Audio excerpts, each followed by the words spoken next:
plant and wildlife resources. Do you know which are the spheres of the earth? Lithosphere, hydrosphere, atmosphere and biosphere. Among these spheres, biosphere is the narrow sphere where life exists. A variety of organisms exist in a thin zone of contact between lithosphere, hydrosphere and the atmosphere called biosphere. These organisms of the biosphere are broadly divided into plants, animals and microbes. How does plant resource become the backbone of our natural resources? Plant kingdom obtains energy from the sun. It provides energy to animal kingdom in the form of food. Thus, plant kingdom, in other words the flora, became the backbone of our natural resources. Plant resources provided stage for the appearance of another kind of life, in the form of animals, leading to the evolution of animal kingdom. Plants, flora, and animals, fauna, are complementary to each other. Without considering one, the existence of another is meaningless. Factors influencing plants and wildlife resources. What can be the factors that influence plants and wildlife resources?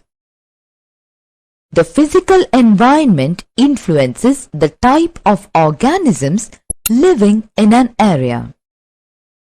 For example, plants and animals found on land and in water are totally different. Similarly, climatic conditions also bring about variations in the types of plants and animals found in different regions. Plants are rooted to the soil and hence they cannot move. They make physiological adjustments to seasonal changes. When compared to plants, animals are able to move from place to place, so they stand better chance of survival. Annual migration of birds and animals is a common feature in many parts of the world. Birds fly thousands of kilometers to escape the freezing cold during winter. They go back to their homes before the beginning of summer.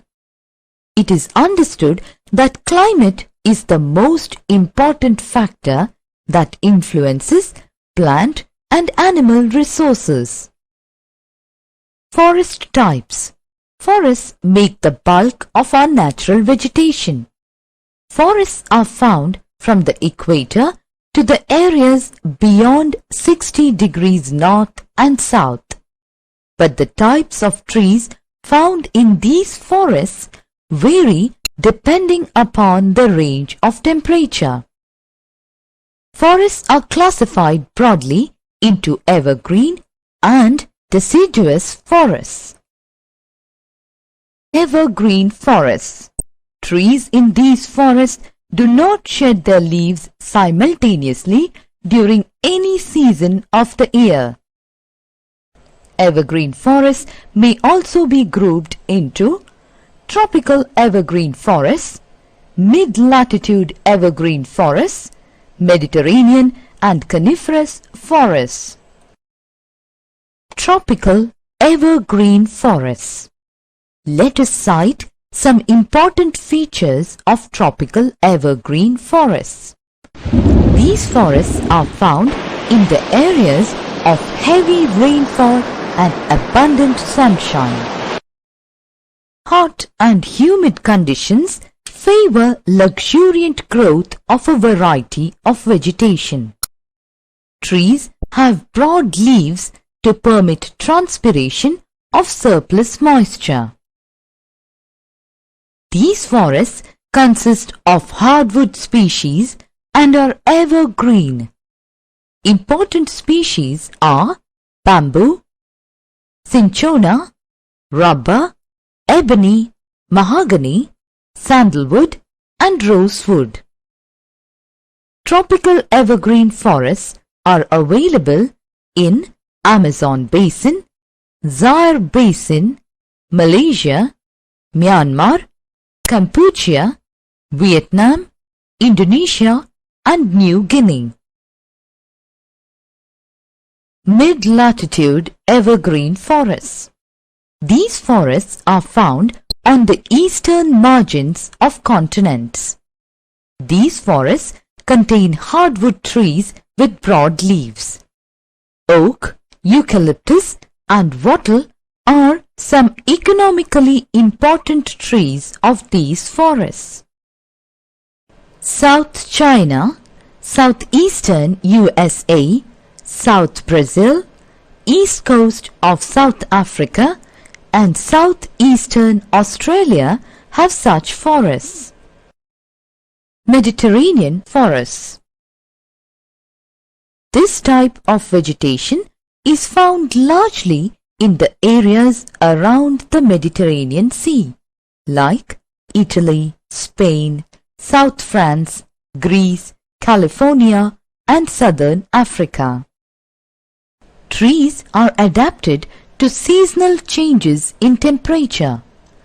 They withstand the dry summer without shedding their leaves. Plants therefore have spiny, waxy and small leaves to reduce transpiration.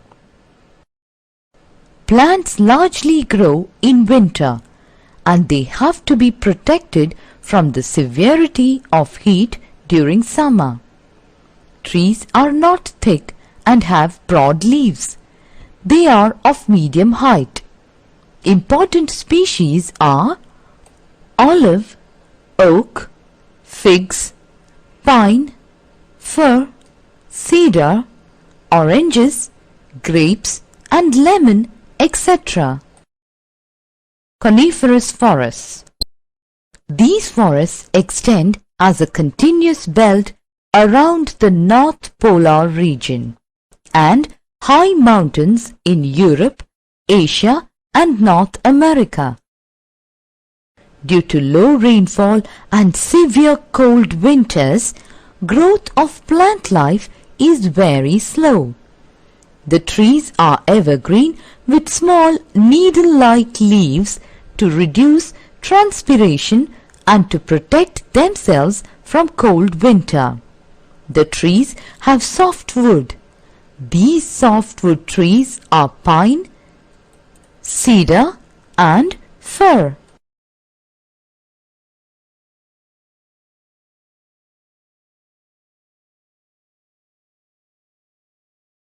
Deciduous forests.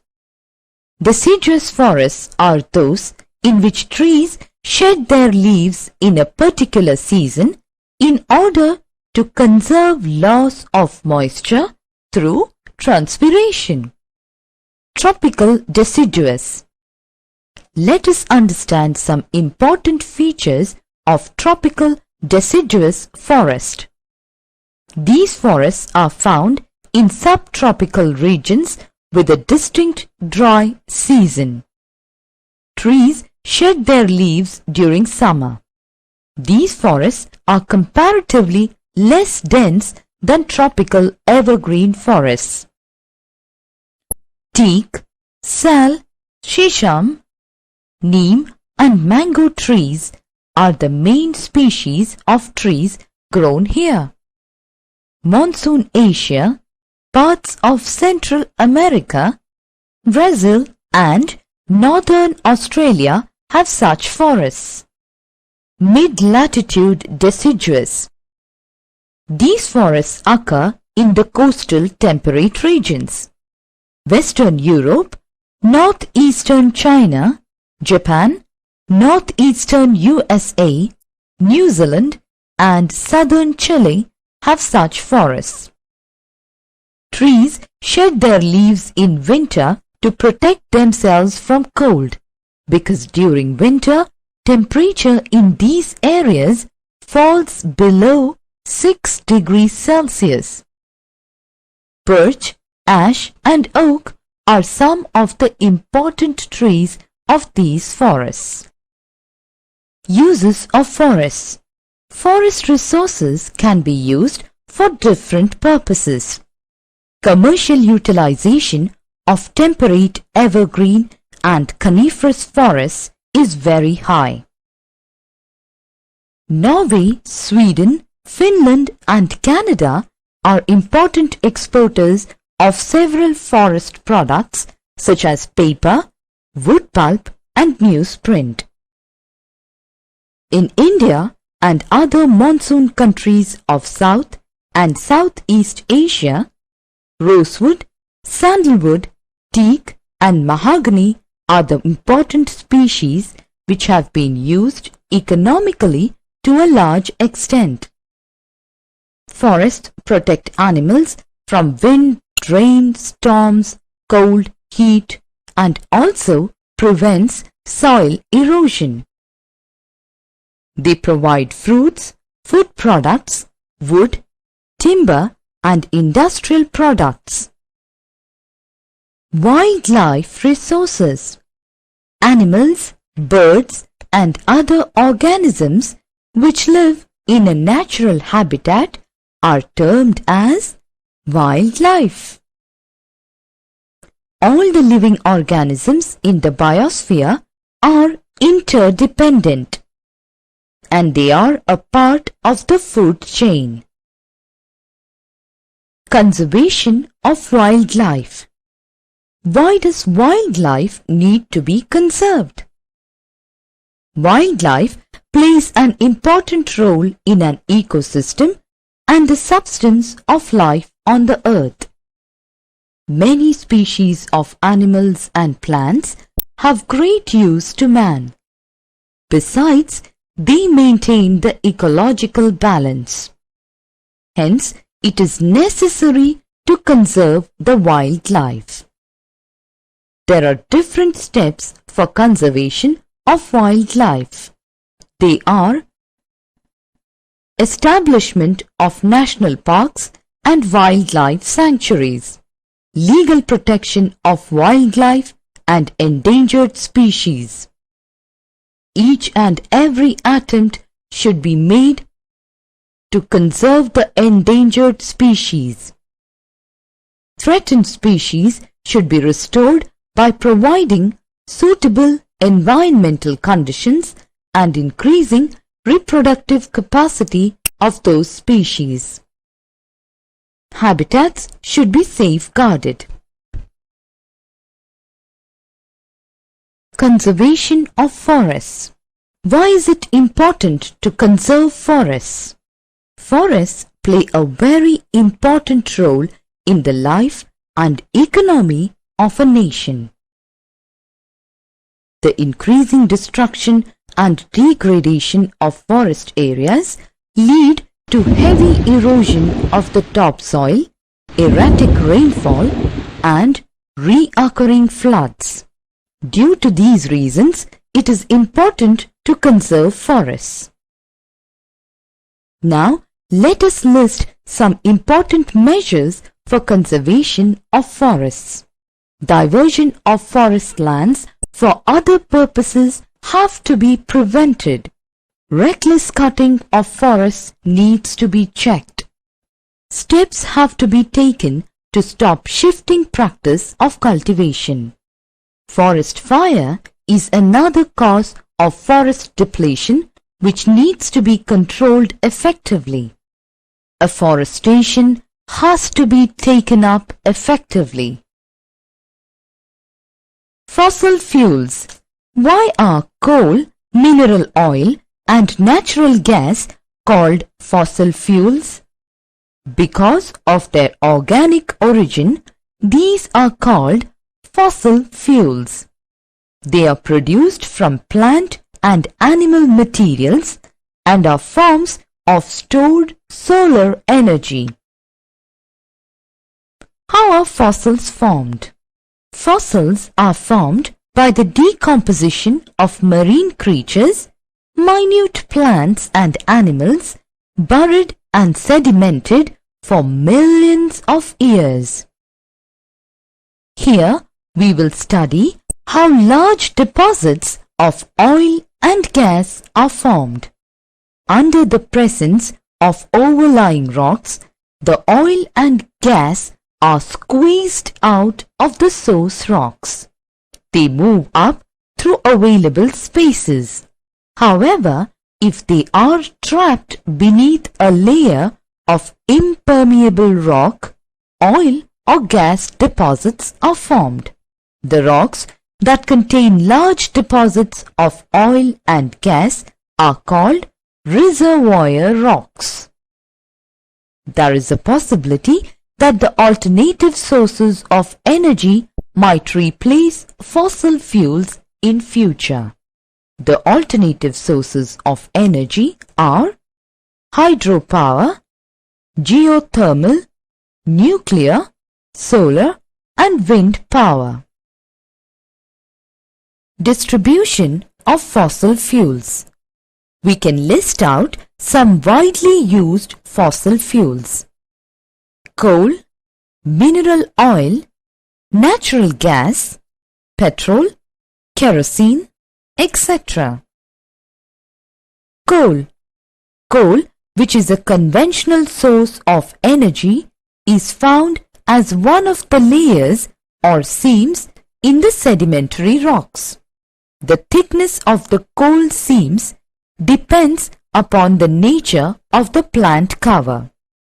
The quality of coal depends upon the depth, pressure and heat which the buried plant cover was subjected to.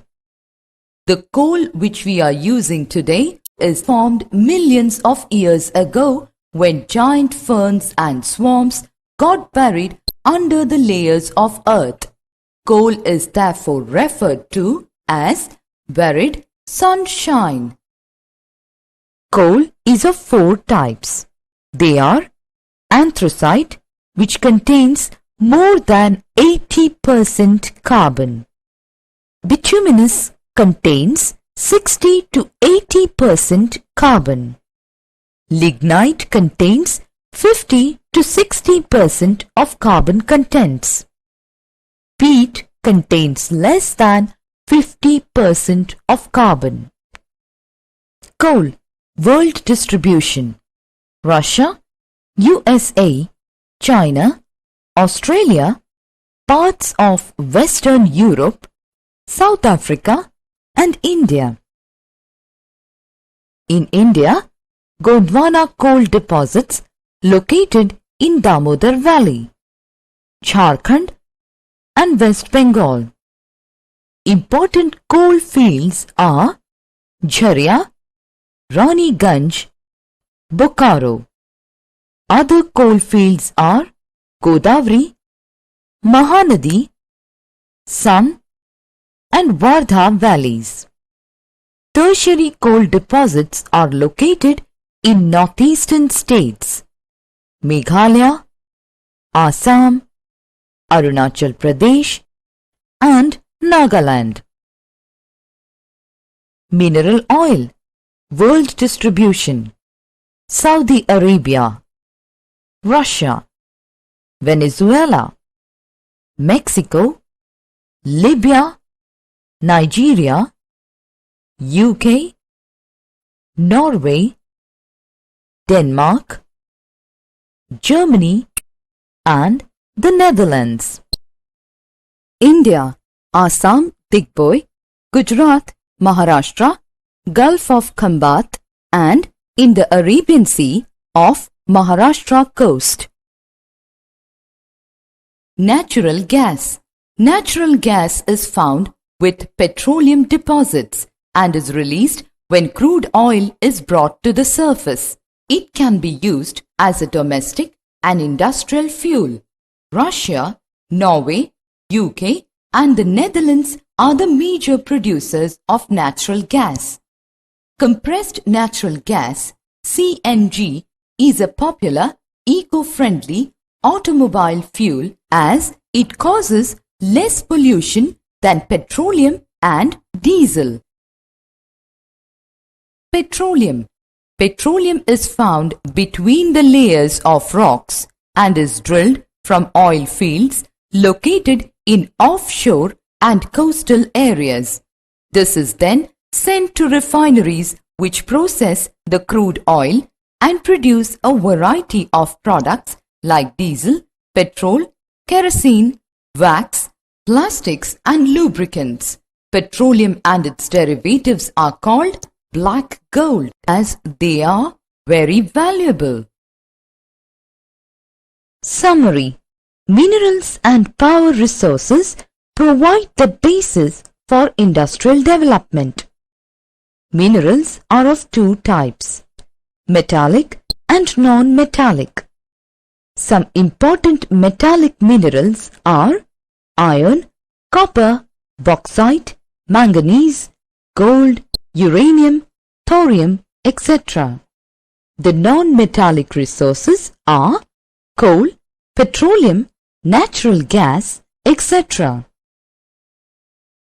Some non-conventional resources of energy are solar, wind, tidal and geothermal energy, and some conventional sources of energy are coal, mineral oil, natural gas, atomic minerals, water, etc. India is rich in minerals and power resources. Minerals and power resources play a dominant role in our lives, and these resources take a very long time to be renewed. So, we should use these resources judiciously, keeping the future generations in mind. The natural growth of plant life is natural vegetation. The amount of sunlight and rainfall received affects the growth of plant life. There are different types of natural vegetation in the world. The natural vegetation and forest cover needs to be protected. Animals, birds and the organisms living in a natural habitat are termed as wildlife. Cutting down of forest area has created risk to wildlife. If this is not checked, wildlife may decrease or may even perish.